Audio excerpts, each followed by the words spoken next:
The candle flickered in the lighthouse window on the night Maren Preston returned to Crescent Bay, impossibly alive after 10 years of the building standing empty. And she knew before her rental car's headlights swept across the weathered stone that everything her mother had told her was a lie. The coastal road twisted through fog so thick it seemed to have substance, pressing against the windshield like wet cloth. Maren's hands ached from gripping the steering wheel, her eyes burning from hours of driving north from the city where she'd built a life her mother had never seen, where her mother would never see anything again. The funeral had been small, attended mostly by nurses from the hospice and a few distant cousins Maren barely recognized. Her mother had requested cremation, her ashes scattered at sea near the lighthouse she'd left a decade ago when Maren was 15, when they'd fled Crescent Bay in the middle of the night with nothing but suitcases and her mother's grim silence. Now Maren was 25, an accountant with a neat apartment and a life built on spreadsheets and predictability, and she'd inherited a lighthouse-turned-hostel that had been closed since they'd abandoned it, along with debts she didn't understand and a mystery she'd been too afraid to examine until her mother's final words in the hospital. "Tell him I kept the promise," her mother had whispered, her hand cold in Maren's. "Tell him she came home." Maren had assumed delirium, morphine dreams, the brain misfiring as it prepared to shut down. But then the lawyer had called about the property, about the offers already coming in from Coastal Heritage Development, about the money that could clear the estate and give Maren a substantial sum besides, enough to stop working for a year, maybe more, enough to finally travel, to see the world beyond spreadsheets and gray cubicle walls. She should have accepted immediately, should have signed the papers and let them demolish the lighthouse to build luxury condos with ocean views and private beaches. Should have taken the money and never looked back at this fog-wrapped corner of the coast where her childhood had been strange and lonely and full of things she'd taught herself not to remember. Instead, she'd gotten in her car and driven north, telling herself she just needed to see it one more time, needed closure, needed to understand why her mother had spent 10 years paying property taxes on a building she refused to discuss, refused to sell, refused to ever visit again. The lighthouse resolved out of the fog like a ghost ship, its white stone tower rising from black cliffs that dropped straight into an ocean Maren could hear but not see. The keeper's cottage sprawled at its base, a rambling structure her mother had converted into hostel rooms, simple and clean, popular with hikers and artists seeking isolation. Maren remembered guests arriving with backpacks and easels, remembered serving breakfast in the sunny kitchen, remembered her mother's laughter before it had dried up and blown away. But the candle made no sense. Maren parked in the gravel lot and sat staring at the tower window where the golden flame danced behind old glass. The electricity had been shut off years ago. There should be no light, no movement, no sign of occupation. The lawyer had assured her the property was secure, locked, monitored by a local caretaker who checked for storm damage and vandalism. No one had mentioned a candle burning in the dark. Maren's phone showed no signal, predictable this far up the coast. The keys were in her purse, labeled in her mother's careful handwriting. She should wait until morning, until daylight burned off the fog and she could see what she was walking into. She should be sensible, cautious, smart. Instead, she grabbed the flashlight from her glove compartment and got out of the car. The ocean roared below the cliffs, invisible and vast. Fog dampened her hair immediately, tiny droplets clinging to her skin. The air tasted of salt and kelp, and something else. Something that made her think of the dreams she'd had as a child, dreams of caves that glowed with bioluminescence and voices that sang in languages she almost understood. The cottage door opened with the second key she tried, swinging inward on hinges that didn't squeak despite a decade of disuse. Maren's flashlight beam cut through darkness thick with dust and the ghosts of furniture covered in sheets. Everything looked exactly as she remembered it from the night they had left, when her mother had pulled her from sleep and rushed her into the car with tears streaming down her face, refusing to explain, refusing to go back, refusing everything except forward motion and the miles between them and Crescent Bay growing until Maren stopped asking questions. The door to the lighthouse tower was in the kitchen, a heavy oak slab bound in iron that had always seemed excessive for an interior door. It stood slightly ajar, and through the gap came the unmistakable scent of Candle wax, beeswax, and honey, the same smell that had filled the tower on the nights her mother had climbed the stairs to tend the light. But her mother was dead. Her mother had been dead for 2 weeks, had been dying for months before that, had been gone from this place for 10 years. Someone else was keeping the light. Maren's heart hammered against her ribs as she pushed the door open and stepped into the tower. The stone walls seemed to absorb her flashlight beam, giving back only soft echoes of illumination. The spiral stairs curved upward into darkness, iron railings cold under her hand. She'd climbed these steps 1,000 times as a child, racing up and down until her mother scolded her for disturbing the guests, for making noise, for drawing attention. Now she climbed slowly, her footsteps ringing against iron and stone, announcing her presence to whoever or whatever waited above. The lamp room at the tower's crown had been converted from its original purpose generations ago, the massive Fresnel lens removed and sold, the circular space transformed into an observation room with windows facing the sea. Her mother had kept a simple table there, a chair, a shelf of books about maritime history and lighthouse keeping, and in the eastern window, facing the cliffs and the narrow path that led down to the beach, a silver candlestick that had always held a white taper, always burning every night without fail. It burned now. The candle was fresh, barely an inch consumed, its flame steady in the still air.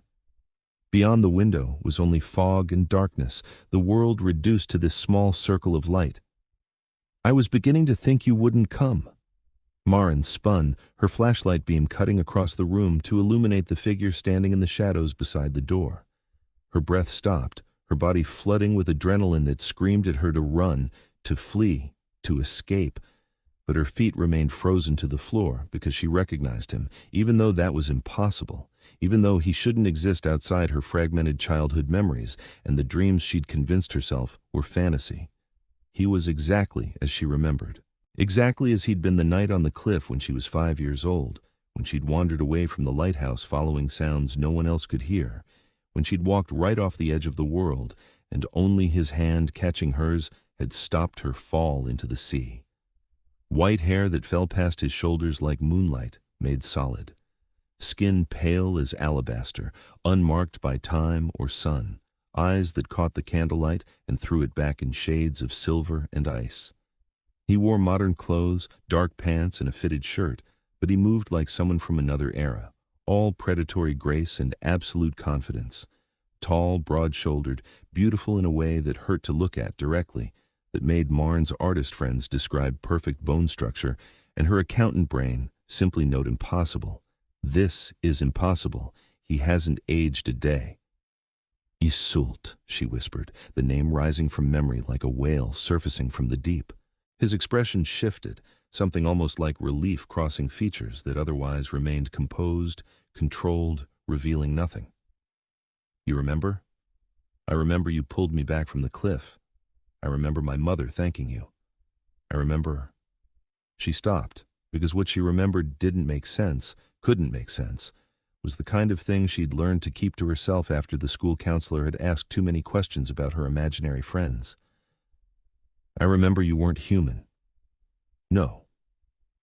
He moved into the candlelight, and Maren saw what she'd been too young to articulate as a child, saw the absolute stillness of him, the way he didn't breathe quite right, didn't blink often enough, didn't move with the small, unconscious adjustments living bodies made constantly.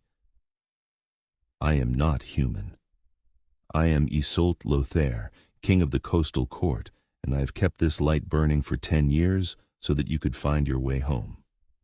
The practical part of Maren's brain, Maren's, the part that balanced accounts and paid bills and lived in a world of provable facts, suggested she was having a breakdown. That grief had cracked something essential, and she was hallucinating, creating elaborate fantasies to avoid processing her mother's death.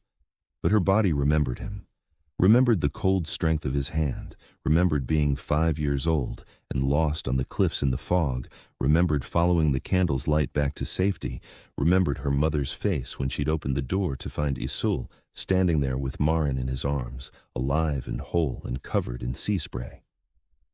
"Vampires," Maren said, the word feeling strange in her mouth, belonging to movies and novels and not to this lighthouse. This night, this impossibly beautiful man watching her with eyes that held centuries. Yes. Isolde moved to the window, his attention on the candle. Your mother knew what I was. She knew what we all were. The court that lived in the caves beneath this lighthouse for 300 years. She knew, and she kept our secret. And when I saved you from the fall that would have killed you, she made me a promise. What promise? Maren's voice came out steadier than she felt. That if I kept the light burning, you would always be able to find your way home. He turned to face her, and the intensity of his focus made Maren's breath catch. That no matter how far you went, no matter how lost you became, this light would guide you back. I have kept that promise every night for 10 years, Maren Preston. I have lit this candle and tended it until dawn, and I have waited. For what? For you to come home. Something in his voice made the words more than simple statement, made them confession and plea and command all together. For the girl I saved to become the woman who might save us in return. Maren's flashlight flickered, battery dying. She switched it off, letting the candlelight be enough. I don't understand. Isolde gestured to the window, to the fog and darkness beyond. The court scattered when a human discovered our haven and brought hunters with silver and stakes and fire. We fled into the deep caves, into the old places beneath the ocean, and we have been scattered ever since. But this light? He touched the candle with one pale finger, the flame dancing around his skin without burning. This light is our beacon. As long as it burns, my people know that home still exists, that return is possible, that I have not abandoned them. Why? Maren moved closer, drawn by something she couldn't name. Why do you stay here alone? Why not go with them? Because I made a promise to your mother. Isolde's eyes found hers, and Maren saw loneliness there, isolation so profound, it made her chest ache. Because I saved a child, and she deserved to have a light to come home to, because, he stopped, jaw tightening. Because in 300 years of existence, I have never broken my word, and I will not start now. The candle guttered slightly, wax pooling in the holder.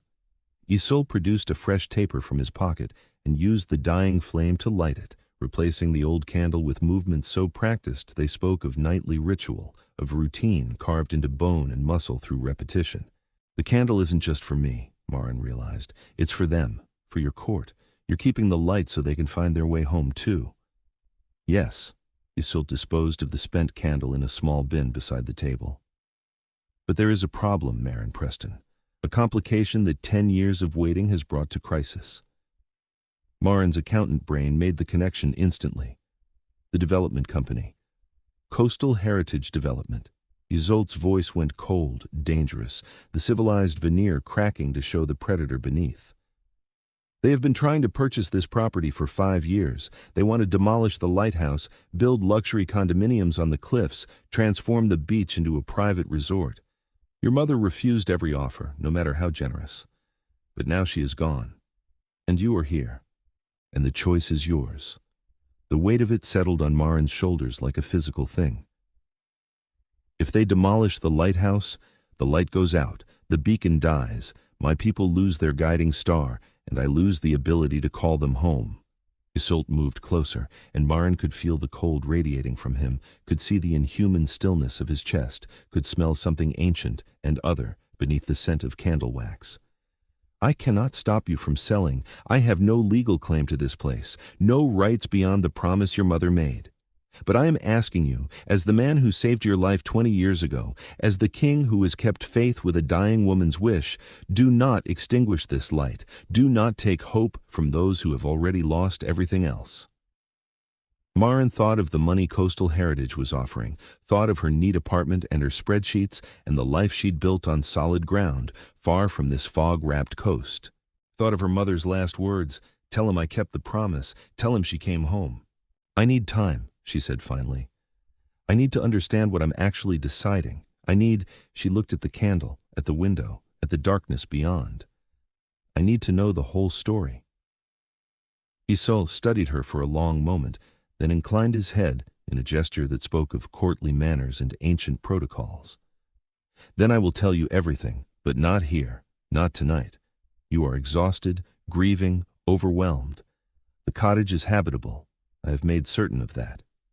Rest, and tomorrow when the sun sets, I will answer every question you have." "The sun," Maren said. "You can't go out in daylight." "No, sunlight would destroy me in minutes." He moved toward the door, pausing at the threshold. "But I'm not afraid of the dark, Maren Preston. I have lived in it for 3 centuries, and I have learned to make it beautiful. Sleep well. I will be here when you wake, though you will not see me until the stars return." He was gone before she could respond, moving down the stairs with silence that should have been impossible for someone his size. Maren stood alone in the lamp room, watching the candle burn, listening to the ocean roar against the cliffs, and wondering what kind of madness had brought her back to this place where vampires were real and promises outlasted lifetimes. The cottage was indeed habitable, though how Isul had managed that without electricity remained a mystery. The sheets had been removed from the furniture, revealing the same sofa and chairs and tables Maren remembered from childhood. The kitchen had been cleaned, the refrigerator stocked with food that couldn't have been more than a few days old. Her mother's bedroom remained locked, but Maren's old room stood open, the twin bed made with fresh linens, a lamp filled with oil burning on the nightstand. She found herself crying as she undressed for bed, grief finally catching up with exhaustion, her mother's absence suddenly real in a way it hadn't been at the funeral. Her mother, who had lived in a small apartment in the city and worked as a bookkeeper and never once mentioned the lighthouse or Crescent Bay or the promises she'd made to a vampire king. Her mother, who had kept secrets until the very end. Maren slept poorly, dreams full of candles and cliffs and cold hands pulling her back from edges she couldn't see. She woke to gray daylight filtering through fog, to the sound of gulls crying and waves breaking, and her phone buzzing with a weak signal that had returned with the morning. 3 missed calls from Coastal Heritage Development, 2 emails with increasing offers for the property, 1 text from her supervisor asking when she'd be back to work. Maren deleted them all and went to make coffee on the ancient gas stove. The day passed slowly. She explored the cottage, finding it exactly as her memories insisted, though cleaner than abandonment should have left it. She found her mother's records in a file cabinet in the small office, found evidence of the property taxes paid faithfully every year, found letters from Coastal Heritage dating back 6 years with offers that climbed from reasonable to absurd.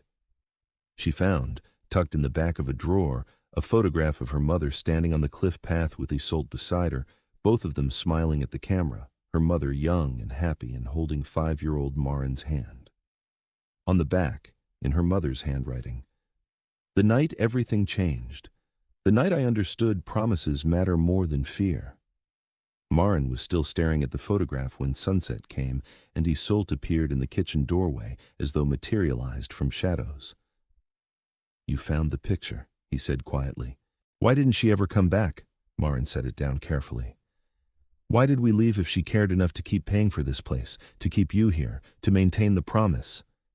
Isolde moved to the window overlooking the cliffs, his reflection absent from the glass.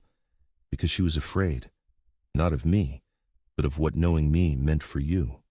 The night the hunters came, they killed 3 of my court before we could escape. One of them saw you watching from the lighthouse window. Your mother heard him tell the others about the child who lived with monsters, heard him suggest you might be turned already, might need to be cleansed." Horror curled in Maren's stomach. "They wanted to kill me.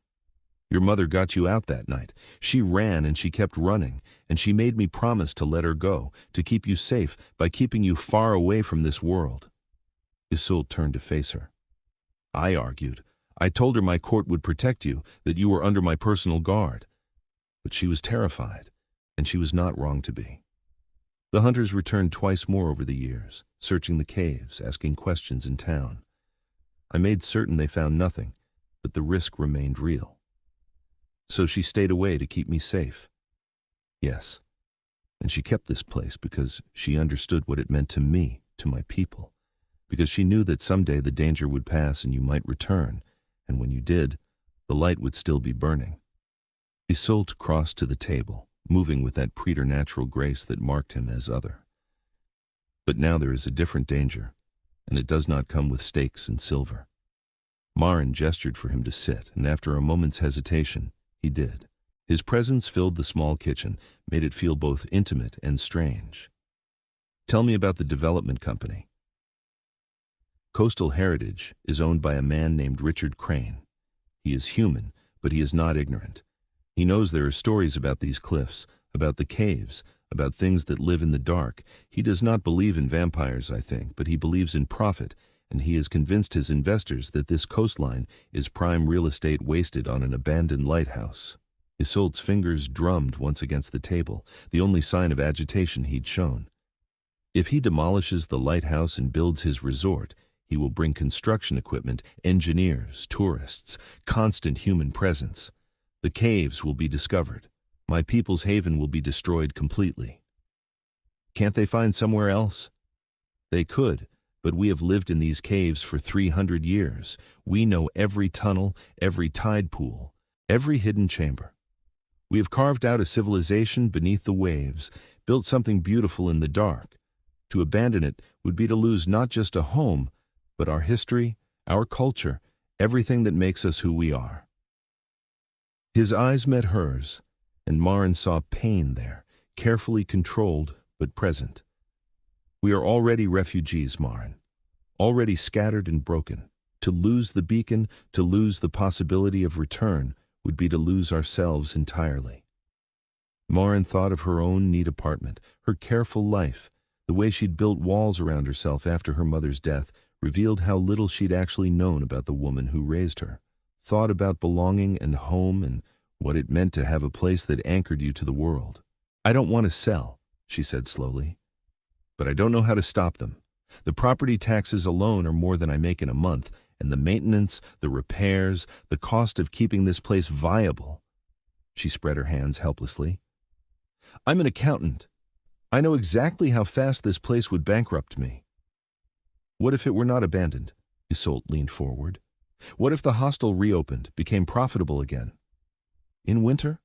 On this stretch of coast? With no real road access and fog 9 months out of the year? Maren shook her head. My mother barely made it work during tourist season, and she had years of experience. Your mother was alone. Isolde's voice dropped lower, intimate and compelling. You would not be. My court, scattered as we are, includes artisans, builders, individuals with skills that could restore this place to glory. We cannot work during daylight, but the nights are long and we are patient. We could make this lighthouse into something remarkable, something that would draw guests year-round. Why would they help me? Because you would be helping us. Because if you preserve this beacon, you preserve our home. He reached across the table, stopping just short of touching her hand. Because their king asks it of them, and they love me enough to try. Maren looked at his hand, pale and elegant and utterly still, no pulse beating beneath that white skin. I don't know anything about running a hostel. You know about numbers and planning and organization. I know about people, about creating experiences, about making humans feel safe in places that should terrify them. A hint of something that might have been humor touched his mouth. Between us, we might manage. It was insane. It was impossible. It was exactly the kind of impractical decision her mother would have made, the kind of choice that followed heart over head and promised over profit.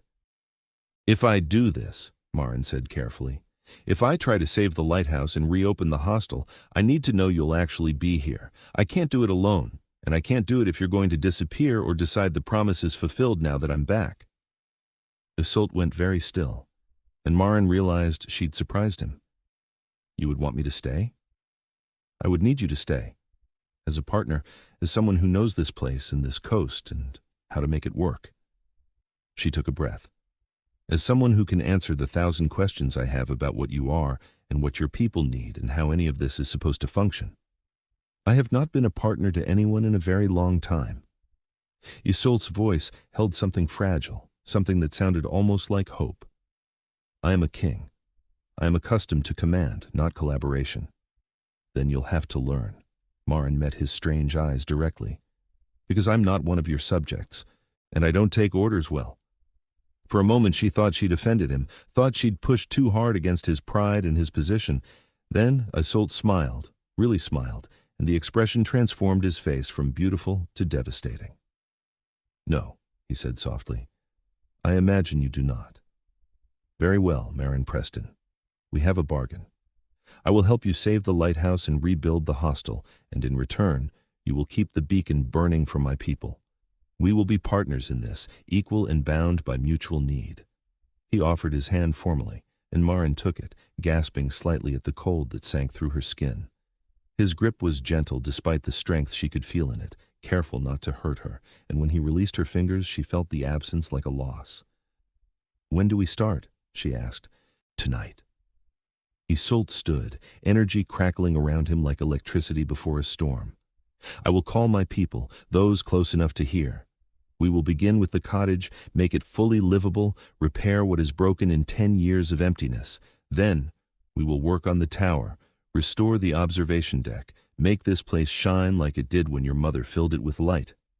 And the candle? Burns every night, as it has, as it will, as long as I draw breath." Isolde moved toward the door, then paused. "Sleep, Maren Preston. Tomorrow your real education begins, and you will need your strength." He vanished into the darkness, leaving Maren alone in the kitchen with a handshake still tingling against her palm, and the photograph of her mother smiling beside a vampire king who kept his promises even when they cost him everything. The next 3 weeks passed in a blur of activity that rewrote everything Maren thought she knew about possible. The court came in ones and twos, emerging from the fog after sunset like ghosts resolving into solid form. They were all beautiful in that same uncanny way Isolde was, all pale and graceful and moving with predatory silence. But they were also individuals, distinct and surprising, and Maren found herself learning their names and stories with the same attention she'd once given to spreadsheet columns. Cassia had white hair she wore in intricate braids and a gift for carpentry that bordered on supernatural. She rebuilt the cottage's sagging porch in a single night, replacing rotted boards with wood she'd salvaged from a shipwreck and treated with oils that made it impervious to salt air. She spoke little, but when she did, her voice carried weight, and the others listened. Dorian was smaller, slighter, with hair that fell like silk around a face too pretty to be masculine, but too sharp to be feminine. They worked on the cottage's interior, replastering walls and repainting rooms in colors that seemed to glow even in lamplight. They told Maren stories about the old court, about parties that lasted for weeks in the caves beneath the lighthouse, about art and music and beauty carved from darkness. Theron was broad-shouldered and solemn, his white hair cropped short, his manner military. He took responsibility for security, for assessing the property's vulnerabilities, for ensuring that when guests eventually arrived, they would be safe even with vampires working through the night in the shadows. He made Maren nervous until the evening she found him gently relocating a family of mice from the cottage attic to the woods, his large hands cradling them with infinite care. There were others, a dozen in total, all of them treating Isolde with a deference that spoke of genuine love beneath the formal respect. And Isolde was everywhere, directing and planning and working alongside his people with an energy that suggested he'd been waiting for this, for purpose beyond keeping a solitary candle burning in an empty tower. He and Maren fell into a rhythm, meeting each evening as the sun set to review progress and plan the next phase. He taught her about vampire needs, about the importance of light-tight sleeping quarters and reliable escape routes, about the covenant that bound his people to harm no innocents and feed only on the willing. She taught him about modern business practices, about permits and insurance and marketing, about the practical realities of running a hostel in the 21st century. They argued frequently, Isolde's autocratic instincts clashing with Maren's need for democratic process, her caution fighting his tendency toward grand gestures. But beneath the arguments was something else. A connection that grew stronger each night, awareness that prickled across Maren's skin whenever he entered a room, that made her hyper-conscious of his proximity, his attention, the way his eyes followed her with an intensity that felt almost physical. She told herself it was just the circumstances, just the strangeness of the situation creating false intimacy. She told herself he was a vampire, a king, something fundamentally other, and attraction was both inappropriate and impossible. She told herself these things, and then she would catch him watching her with an expression that made her breath stop, and all her careful logic would evaporate like fog under sunlight. It was Cassia who finally addressed it, cornering Maren in the kitchen on the 18th night. "You know he cares for you." Maren nearly dropped the mug of tea she was preparing. "What?" "Iseult, our king." Cassia settled at the table, her ageless face thoughtful. "He has cared for you since you were a child, but it was distant then, protective but abstract. Now it is different. Now he looks at you the way a man looks at a woman he wants but believes he cannot have." "That's we barely know each other." "He has thought of you every night for 10 years. Cassia's voice was gentle but implacable. "He has kept his promise to your mother, but the promise became something more, became devotion, became need. He will not speak of it because he believes you are here from obligation, from duty to your mother's memory. He believes you will finish the work and leave, return to your city and your life, and he will go back to tending the candle alone." Maren's hands trembled slightly as she set down her mug. "What if I don't want to leave?" "Then you should tell him." Cassia stood, moved toward the door. "He is a king, Maren Preston, but he's also a man who's been alone for a very long time. Do not make him guess at what you want. We are immortal, but we are not patient, not about things that matter." She left before Maren could respond, disappearing into the night to work on whatever project currently occupied her extraordinary skills. Maren found Iseult in the lamp room, as she'd known she would. He was replacing the candle, the nightly ritual he never missed, never delegated, never treated as anything less than sacred duty. "Cassia says you care about me," Maren said without preamble. Iseult went absolutely still, the spent candle frozen in his hand. Cassia should learn discretion. "Is she wrong?" A long silence, broken only by the ocean's constant roar. Then Iseult set down the candle very carefully and turned to face her. "No, she is not wrong. I have cared about you since the night I pulled you back from the cliff, since I felt your small hand in mine and knew that I would do anything to keep you safe. Your mother understood that. It is why she made me promise to keep the light, why she knew I would honor it, even when honoring it meant solitude and isolation and waiting for something I had no guarantee would ever come." "I'm here now," Maren whispered.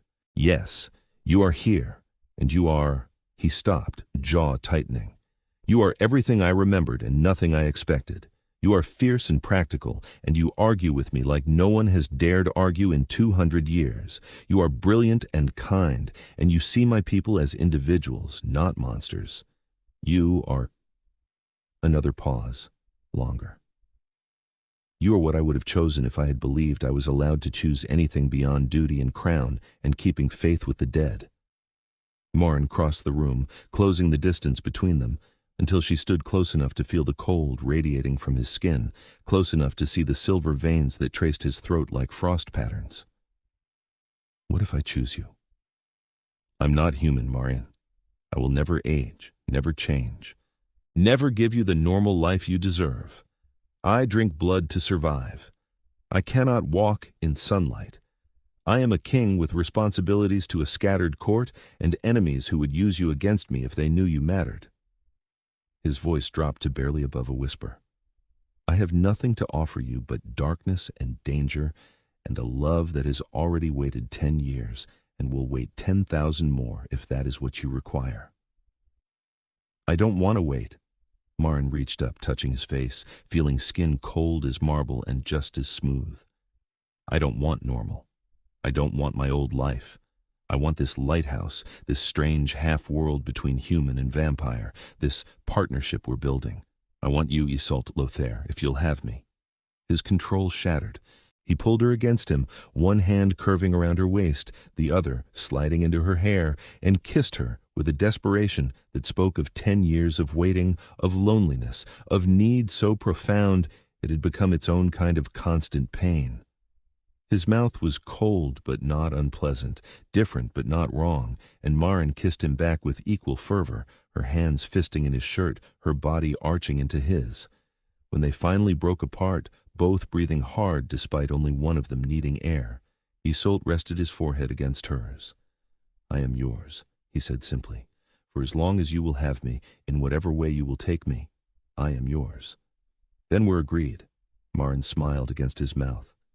Partners in business and everything else. Everything else, Isolde agreed, and kissed her again, softer this time, tender and full of promise. They told the court the next night, and if any of them were surprised, they hid it well.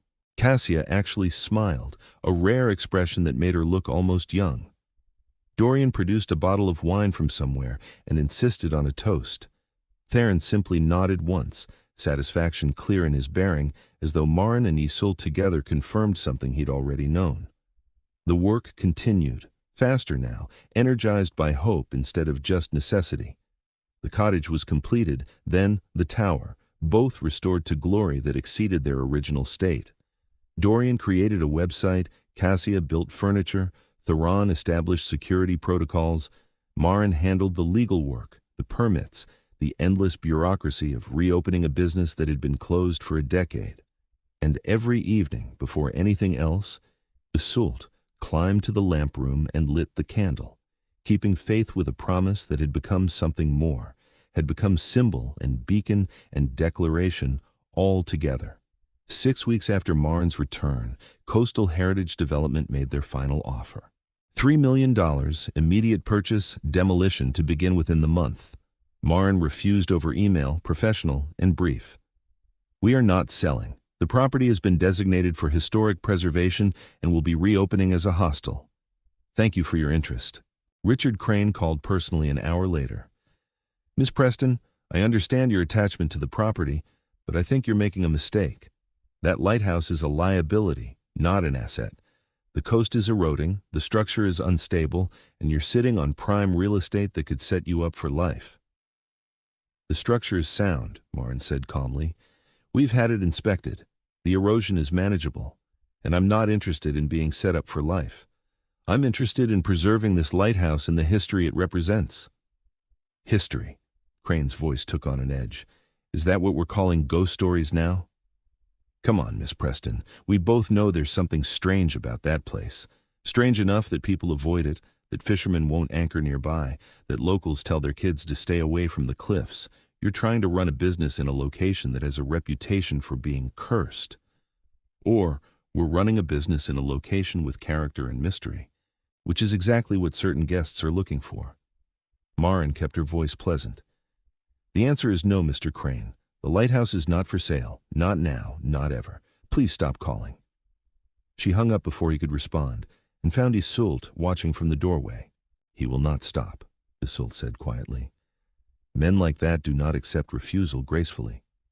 Then we'll deal with it. Maren crossed to him, letting him pull her into his arms, resting her head against his chest out of habit, even though no heartbeat waited there to reassure her.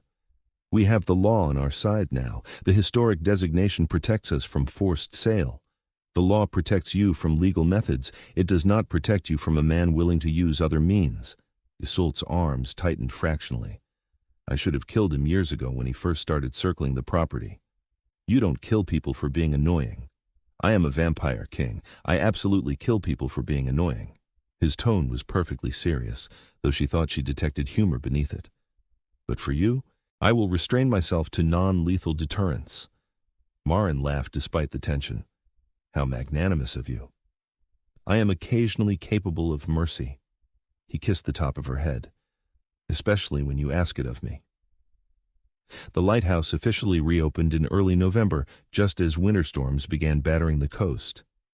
Maren had worried they'd have no guests, that the weather and isolation would keep people away. Instead, they were fully booked within a week, artists and writers and people seeking solitude, all drawn by the website's promise of dramatic scenery and absolute quiet. The guests never saw the court, though evidence of their presence was everywhere. Rooms were cleaned silently overnight. Firewood appeared in boxes by morning. Small repairs were completed before Maren even noticed they were needed. She'd worried about maintaining the secret, about humans and vampires sharing space even separated by day and night, but Isolde's people were expert at invisibility, at moving through the world without leaving traces. Maren ran the hostel during daylight, greeting guests and managing logistics and handling the business side. Isolde joined her each evening after sunset, charming the guests who stayed up late with stories about maritime history and local legends, never quite lying but never revealing the truth either. He was magnetic in social settings, able to make each person feel seen and valued, and Maren watched him work with admiration and growing love. Because it was love, she'd stopped pretending otherwise. Love in the way he remembered her favorite tea, and always had it ready when she came to the lamp room. Love in the way she'd learned to wake naturally at sunset, so she could greet him as he emerged from the light-tight chamber Theron had built in the tower's base. Love in the small intimacies of partnership, in shared work and shared goals and shared quiet moments watching the candle burn. They had not yet been lovers in the physical sense, though the tension built between them nightly. Isolde was waiting for something, for permission or reassurance or the right moment, his restraint absolute despite the hunger she could see in his eyes. Maren was waiting too, though she couldn't have said for what. For certainty, perhaps. For the newness to wear off enough that she could trust the depth of what she felt. For the crisis she could feel building to finally break so they could face it together and prove their partnership was strong enough to survive. The crisis came on a November night when storms had driven the guests to their rooms early, and Maren was alone in the kitchen preparing dinner. She heard the vehicle before she saw it, engine growling up the coast road, headlights cutting through rain and darkness. Isolde appeared in the doorway instantly, moving with the preternatural speed he rarely displayed around her. "Stay inside." "What's wrong?" Richard Crane just pulled into the lot with 3 other men, all of them armed. His eyes had gone flat, predatory, every trace of humanity vanishing behind the Vampire King's cold assessment. "They are here to intimidate you into selling, possibly to hurt you if intimidation fails." Fear spiked through Maren's chest, but she kept her voice steady. "Call Theron. Call the others. We'll lock down and wait them out." "No." Isolde turned to her, and his face was terrible in its beauty, in its absolute certainty. "This ends tonight. I will not have you threatened in your own home, will not have my court forced to hide while humans with guns think they can take what is ours." "You can't just kill them." Maren grabbed his arm, feeling muscle like stone beneath his shirt. "That's murder. That's we'll go to prison or you'll be hunted." Or, "I will not kill them unless they force my hand." Isolde covered her hand with his, the gesture gentle even as violence coiled in his bearing. "But I will ensure they never threaten you again. Trust me, Maren. Let me protect what is mine." The possessiveness in his voice should have annoyed her, should have triggered her independent streak and made her argue. Instead it sent heat curling through her belly, made her squeeze his arm tighter. "Be careful. Always."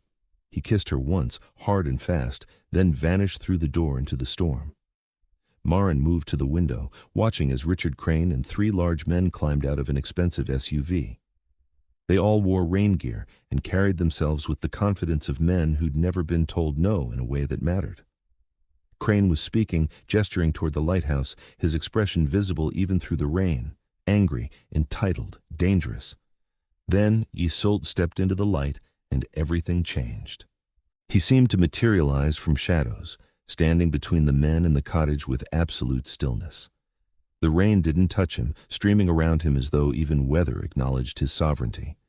His white hair lifted in the wind, his pale skin glowing faintly in the vehicle's headlights, and when he spoke, his voice carried despite the storm. "You are not welcome here. Leave now, and you will not be harmed." Crane laughed, the sound ugly. "Who the hell are you? Some kind of security guard? Miss Preston can't afford. I am Isolde Lothaire, and this is my domain. You have threatened what is mine, and that is an offense I do not forgive." Isolde moved forward, and even from the window, Maren could see the predatory grace of it, could see the exact moment the men recognized him as threat rather than obstacle. One of the guards reached for his gun. Isolde was on him before the weapon cleared its holster, moving with speed that made him blur, disarming the man and crushing the gun in his bare hand like it was made of paper. The guard screamed, stumbling back, and Isolde let him go, tossing the twisted metal aside. "I said leave." His voice dropped to something that made Maren's hindbrain scream run, made every prey instinct in her body light up with terror, even though she knew she was safe, knew he would never hurt her. The other men felt it too. They were backing toward the vehicle, fear overriding training, and Crane was shouting something Maren couldn't hear over the storm, but he wasn't moving fast enough, wasn't running, and Isolde's patience was clearly exhausted. He grabbed Crane by the throat, lifting the larger man off his feet with one hand. You will listen very carefully, because I will say this only once. This lighthouse belongs to Maren Preston. These cliffs, these caves, this stretch of coast belongs to me and those I protect. You will withdraw your development plans. You will cease all contact with Miss Preston. You will forget this place exists. Or I will remind you that there are worse things than financial loss waiting in the dark. He released Crane, who collapsed to the gravel gasping. The other men were already in the vehicle, engine running, ready to flee. Isolde leaned down, bringing his face level with Crane's. And Maren saw his mouth open, saw the flash of fangs that he never displayed around her, saw Crane's eyes go wide with terror that transcended rational thought. I am ancient and patient and absolutely without mercy for those who threaten what I love, Isolde said softly. Remember that, Richard Crane. Remember it every time you think about this lighthouse. Remember it and stay away. He straightened, and Crane scrambled into the SUV without another word. The vehicle was gone seconds later, taillights disappearing into rain and fog, leaving Isolde standing alone in the storm. Maren met him at the door, pulling him inside, checking him for injuries even though she knew bullets wouldn't have harmed him, knew he was far more dangerous than any human with a gun. Are you okay? I did not kill them. He sounded almost surprised by that. I wanted to. I wanted to tear them apart for daring to come here, for threatening you, for thinking they had any right to this place. But I did not, because you asked me to be careful, and because you matter more than my anger. Thank you. Maren pulled him down into a kiss, tasting rain and wildness and the cold that would always mark him as other. Thank you for protecting us, for protecting our home. Our home, Isolde repeated, wonder in his voice. Yes, this is our home now, yours and mine, and I will defend it against anything that threatens it. The court emerged from the shadows then. Theron and Cassia and Dorian and the others, all of them having witnessed Isolde's confrontation, all of them looking at their king with fierce pride. They had followed him into exile, had trusted him to keep them oriented in the dark, and now he had proven himself again, had defended their haven against those who would destroy it. The beacon holds, Theron said formally, and the others echoed it, a ritual acknowledgement that felt old as time. The beacon holds, Isolde agreed, and it will continue to hold for all of us for as long as we need it. They celebrated quietly that night, the court gathering in the lamp room around the candle that still burned faithfully, telling stories about the old days beneath the lighthouse, about the future they might build now that the threat had passed. Maren sat with Isolde's arm around her shoulders, listening to Cassia describe the art gallery she wanted to open in the caves, to Dorian's plans for underground concerts, to all the ways they might reclaim their home now that safety seemed possible. When the others finally dispersed to their work or rest, Maren and Isolde remained alone in the lamp room, watching the candle burn. I meant what I said to Crane, Isolde said quietly. I love you, Maren Preston. I have loved you in one form or another since you were 5 years old, and I was already ancient, and I will love you until the world ends if you will let me. I love you too. Maren turned in his arms, meeting his strange, beautiful eyes directly. I love you, and I want to build a life here with you, want to make this place into everything it can be. She hesitated, then pushed forward. I want everything with you, Isolde, everything you're willing to give me. His kiss was answer and promise and prayer all together, and when he lifted her into his arms and carried her down the stairs to his chambers, Maren went willingly, eagerly, ready to bind herself to this vampire king who had kept a candle burning for her through 10 years of darkness. They made love slowly, carefully, Isolde's control absolute, even as passion threatened to overwhelm them both. He was cold everywhere their skin touched, but Maren found she loved it, loved the contrast between his temperature and hers, loved the way he warmed fractionally against her, loved the careful reverence of his hands on her body. He was gentle and patient and utterly focused on her pleasure, bringing her to climax twice before allowing himself the same release. And afterward he held her against his chest in the dark, his fingers trailing patterns on her spine. I will never take this for granted, he whispered into her hair. Never assume I deserve this, deserve you. You are the greatest gift I have ever received, Maren, and I will spend eternity proving myself worthy of you. You already are, Maren said drowsily, exhaustion and satisfaction making her boneless. You saved my life when I was a child. You kept faith with my mother. You protected our home tonight. You are exactly who you need to be, Isolde. Don't doubt that. He said nothing, but his arms tightened around her, and Maren fell asleep to the sound of ocean waves and the knowledge that she was exactly where she belonged. Winter deepened, storms battering the coast while the lighthouse stood firm against wind and water. The hostel thrived, word of mouth bringing guests even in the worst weather, people drawn by the romance of the location and the warmth of the welcome. Maren discovered she loved hosting, loved creating a space where people felt safe and inspired, loved watching artists produce work influenced by the dramatic landscape. She and Isolde settled into partnership that worked better than Maren had dared hope, their strengths complementing each other, their weaknesses covered by the other's skills. They argued still, but the arguments were productive now, both of them learning to compromise, to listen, to trust the other's judgment. The court accepted her fully, treating her with the same respect they showed their king, and Maren found herself learning their histories, their needs, becoming not just Isolde's partner, but their advocate. Richard Crane never returned.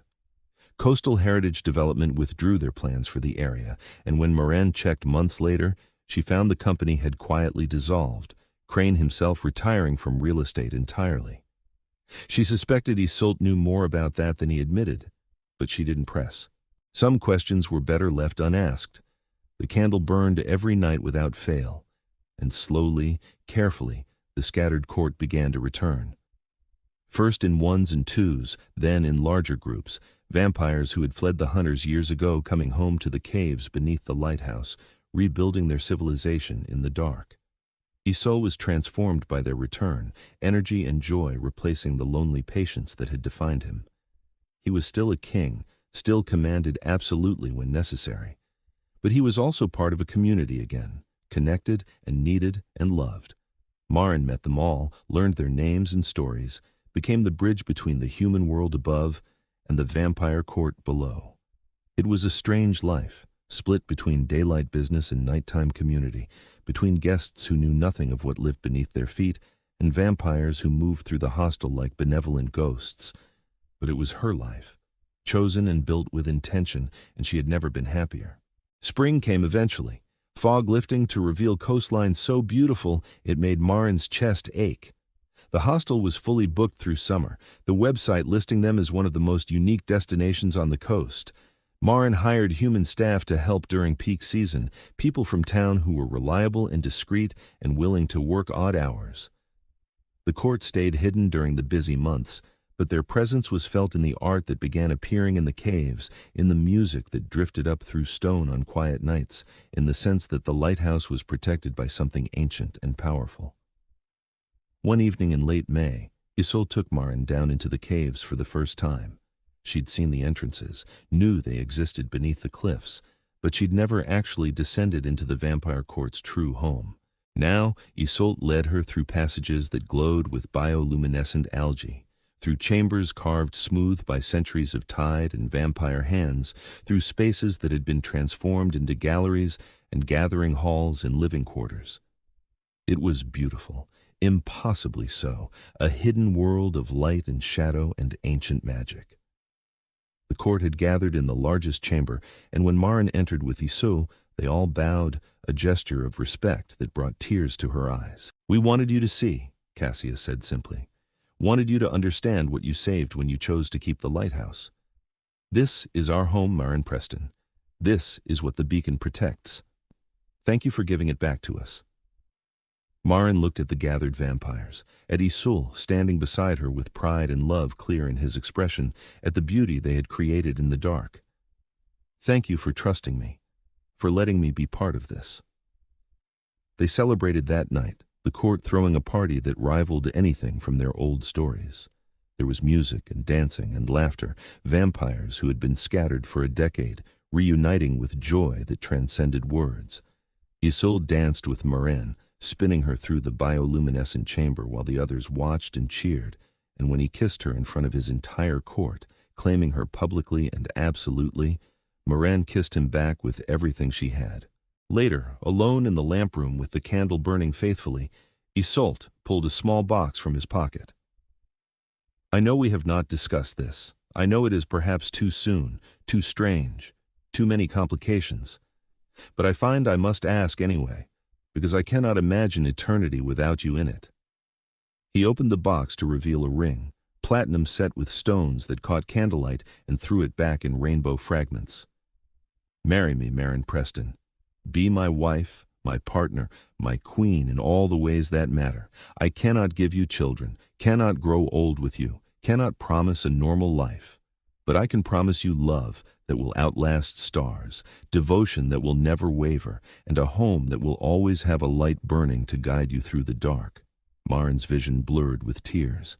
Yes, yes, of course, yes, I love you, Isolde, and I want to spend my life with you, however long that life may be. He slipped the ring onto her finger, and it fit perfectly, as though made specifically for her hand. Perhaps it had been. I will find a way to extend your life, he said fiercely. I will search every legend, consult every ancient vampire, explore every possibility. I will not lose you to mortal time, Maren. I refuse to accept that ending. We'll figure it out. Maren cupped his face, bringing his mouth to hers. Together. We'll figure out everything together. They married in autumn, a small ceremony on the cliffs with the court as witnesses, and a few close human friends who asked no questions about why the groom couldn't attend a daytime wedding.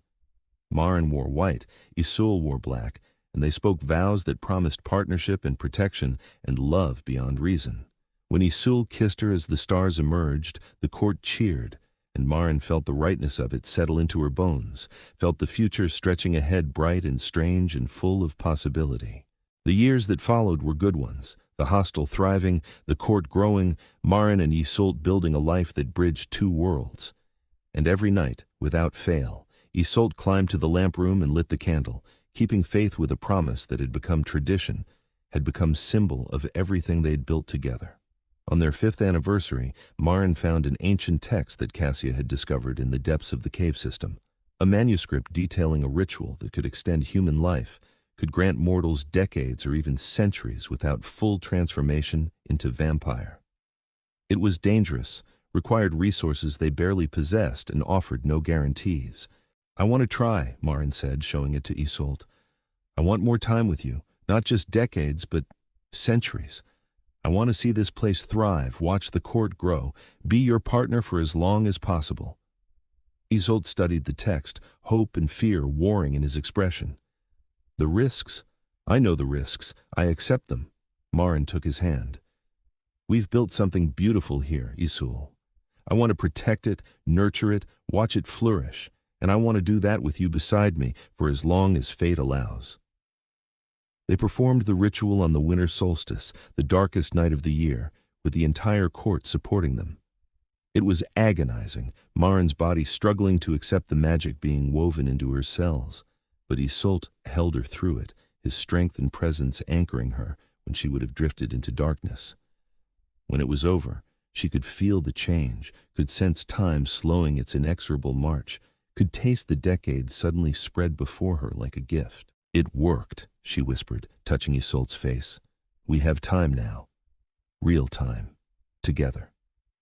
He kissed her with desperation and relief, and the court celebrated around them, joy echoing through the caves. The lighthouse became legendary over the following decades, known along the coast as a place of refuge and mystery, where guests always felt welcome and the light never went out. Maren aged slowly, gracefully, the ritual granting her extended vitality that kept pace with Isolde's immortality. They renovated constantly, adapting to changing times while preserving the essential character of the place. The court flourished beneath them, vampire civilization rebuilding in the caves until it rivaled anything from the old stories. And every night, the candle burned in the tower window, beacon and promise and reminder that home existed for those who had been lost. 40 years after Maren's return to Crescent Bay, she stood in the lamp room with Isolde, watching him light the candle with the same careful reverence he'd shown that first night. But now the lighthouse was fully alive, light glowing from every window, the cottage bustling with guests, the court gathering in the caves for their nightly activities. The candle was no longer the sole beacon, but one light among many, symbol of the community they'd built together. We should have children, Maren said suddenly. Isolde turned to her, surprise clear on his face. I thought the ritual extended your life, but I did not think it made that possible. I've been researching, consulting with vampires who remember the old ways. Maren moved into his arms, feeling the familiar cold of him against her warmth. There are methods, old magic, that could allow it. It wouldn't be easy, and the children would be something new, something between human and vampire. But they would be ours, Isolde, our legacy, our future. Hope lit his face like sunrise, beautiful and painful. You want this? Truly? I want everything with you, Maren said simply. Children, centuries, whatever time grants us. I want to fill this lighthouse with light and love and the sound of family. I want to give you the future you've built for everyone else. What do you say? Isolde kissed her with an intensity that stole her breath, reverent and possessive all at once. Yes.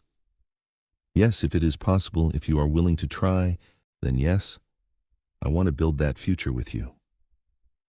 It took time, research, careful magic worked by the oldest members of the court.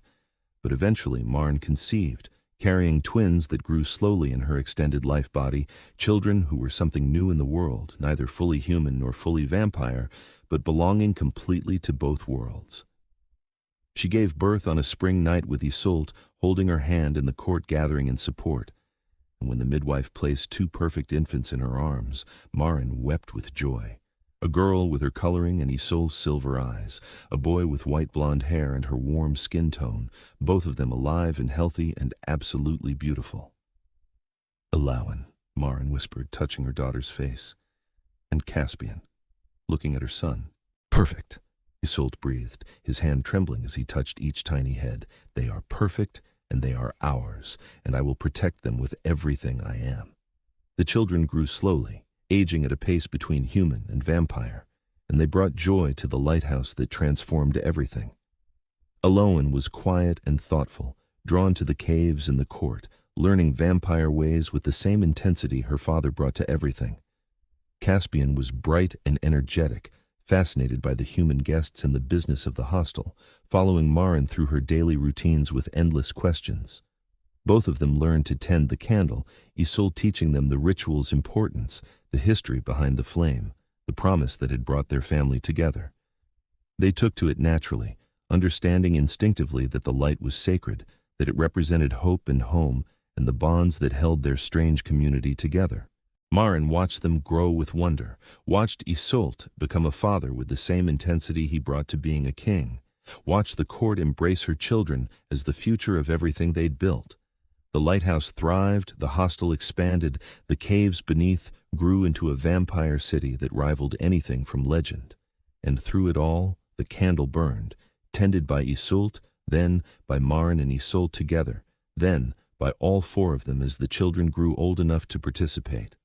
It became family tradition, the lighting of the lamp, the keeping of the beacon, the promise renewed nightly that home existed and would always welcome those who needed it. On Maren and Isolde's 50th anniversary, the court threw a celebration that lasted 3 days, vampires and humans mingling in ways that would have seemed impossible decades before. The lighthouse was decorated with lights and flowers, the caves filled with music and laughter, and at the center of it all stood Maren and Isolde, still devoted, still building, still discovering new depths to love that had already survived so much. Alawan and Caspian, now young adults themselves, presented their parents with a painting Alawan had created, a perfect rendering of the lighthouse at night with the candle burning in the tower window and figures visible in the light below, family and court and community all gathered together. "This is what you built," Alawan said quietly. "This is what the candle protected all those years. Not just a lighthouse, not just a vampire court, but a home, a real home for all of us." Maren looked at the painting, at her daughter's talent, at the truth captured in oil and canvas. "Your father built this. He kept faith when I didn't even know I needed him to.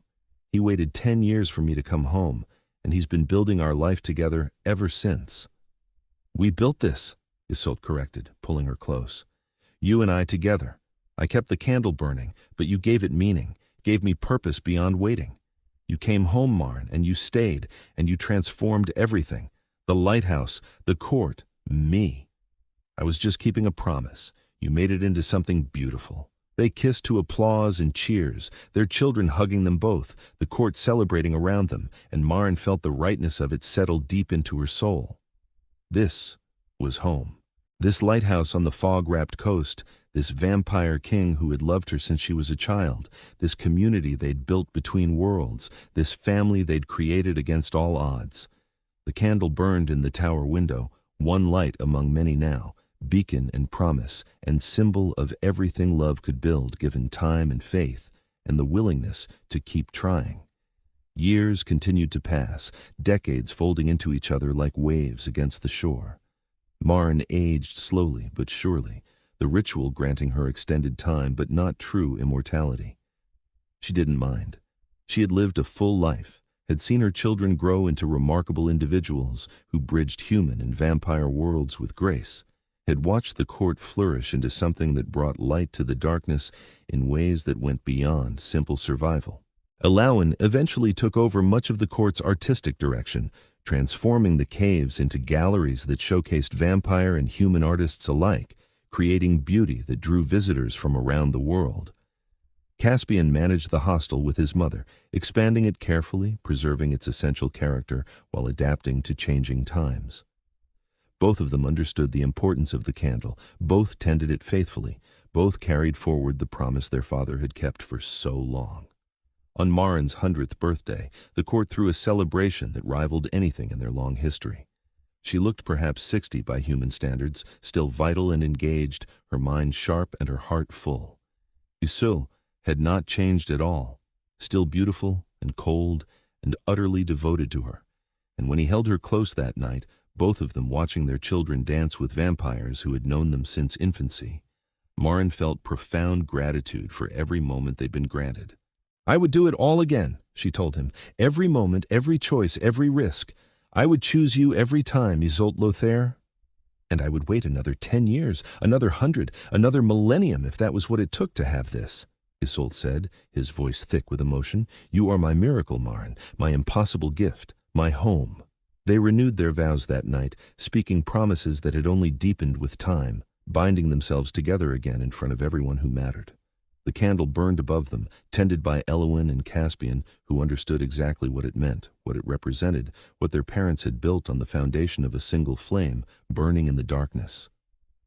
Maren lived to 150, then 170, the ritual's magic granting her decades beyond normal human span. She saw her children have children of their own, saw the lighthouse become an institution, saw the vampire court grow into a civilization that changed the world in quiet but profound ways. And through it all, Isolde remained beside her, constant as the tides, devoted as the day he'd first lit the candle and waited for her return. When her body finally began to fail, when the magic could no longer sustain her, Maren faced it with peace. She had lived well, loved deeply, built something that would outlast her by centuries. She had seen her children thrive, her grandchildren grow, her community flourish. She had been Isolde's partner for over a century, had shared his life and his throne and his heart in ways that still seemed miraculous. On her final night, Isolde carried her to the lamp room one last time. The candle burned as it always had, faithful and true, but now the tower was filled with people, the court gathered to say goodbye, her children and grandchildren surrounding her with love. "Don't let the light go out," Maren whispered to Isolde, her hand in his. "Keep the candle burning, keep the promise, keep building what we started." "Always," Isolde said, his voice breaking for the first time in their long years together. "I will keep it burning until the stars go cold, until the ocean dries, until the world ends. I will keep faith with you, Maren, as you kept faith with me." She smiled, touched his face one last time, felt the familiar cold of him against her palm. "I love you. I have always loved you. Thank you for waiting for me to come home." "Thank you for coming home," Isolde whispered. "Thank you for staying. Thank you for every moment, every choice, every beautiful year. You transformed my existence, Maren Preston. You taught me that waiting was worth it, that love was real, that home was more than just a place. You are everything I needed and more than I deserved, and I will love you until time itself ends." She closed her eyes then, her hand still in his, surrounded by love and light, and the community they'd built together. And when her last breath left her body, when her heart finally stilled, Iso held her close and did not move, grief rendering him as still as stone, as cold as the ocean depths, as eternal as the night itself. The court mourned with their king, the lighthouse dimming for a week in respect, the candle burning but joined by hundreds more, each flame representing a life Maren had touched, a person she had helped, a moment of grace she had provided. They celebrated her life with stories and art and music, remembering the human woman who had saved a vampire court, who had loved their king, who had built a home for all of them. Isolde did not speak for a month, grief too profound for words, but he kept the candle burning, tended it every night with the same reverence he'd shown for over a century, kept faith with the promise that had brought Maren home and bound them together. Elowin and Caspian joined him often, the three of them sharing silent vigil, honoring the woman who had given them all life and love and purpose. Slowly, gradually, the lighthouse returned to normal operation. Guests came and went, the court continued their work, life moved forward as it always did. But something had shifted, become deeper. The understanding that love could transcend mortality, that promises kept created beauty, that light and darkness mattered more than anything.